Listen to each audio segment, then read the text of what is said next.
کم دین کے ساتھ ان کا تعلق ہو۔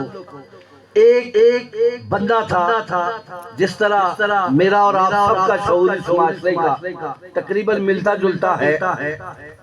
اس نے کہا میں دیہڑی لگاؤں گا، ٹریکٹر چلاؤں گا، ٹرالی چلاؤں گا، رکشہ چلاؤں گا، سزوکی چلاؤں گا، ویگن ٹویوٹا مزدوری کروں گا، رات کو اٹھ کے منڈی جاؤں گا، صبح آؤں گا، میرا پتر پڑھ جائے۔ اس نے فیسیں بھری، مہنگے سکولوں کی فیسیں دیتا بچہ پڑھتا گیا، میٹرک کر لیا، ایف ایس سی کر لیا، بی ایس سی کر لیا، ایم ایس سی کر لیا۔ اب بچہ پڑھتے ہوئے آگے نکل گیا، نوکری کا معاملہ آیا، وہ کلاس 1 آفیسر بھرتی ہوا، ترقی ہوتی گئی۔ جب باپ کی موت کا اعلان ہوا کہ حضرات ضروری اعلان سنیے، آج فلانے صاحب ڈی ایس پی صاحب کے والد انتقال کر گئے۔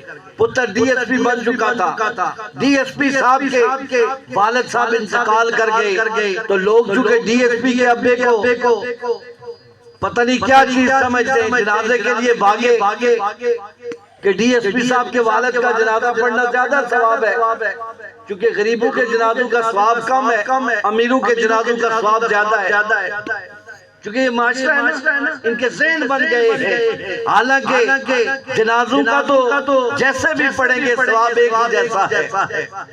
اب جس وقت میت لائی گئی، سامنے رکھی گئی، جنازے کے لیے سارے کھڑے ہوئے، تو جس باپ نے ساری زندگی جگراتے کاٹ کر اپنا سارا مال و دولت جس بیٹے کی تعلیم کے لیے لگایا تھا، وہ بیٹا ڈی ایس پی بن کر آکے پہلی صف میں کھڑا ہوا اور جیب سے رومال نکالا اور سجدے والی جگہ پہ رکھا۔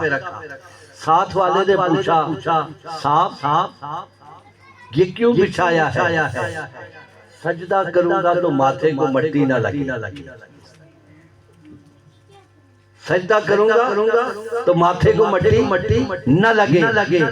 اس وقت اس کے ابا جو کفن میں لپٹے ہوئے تھے، ان کی روح بھی تڑپی ہوگی کہ ساری زندگی لگا کر کے جو تعلیم میں نے اپنے بچے کو دلوائی، وہ اس قابل بھی نہیں بن سکا کہ میرا جنازہ پڑھنے کا اسے طریقہ ہوتا کہ جنازوں میں سجدے نہیں ہوتے،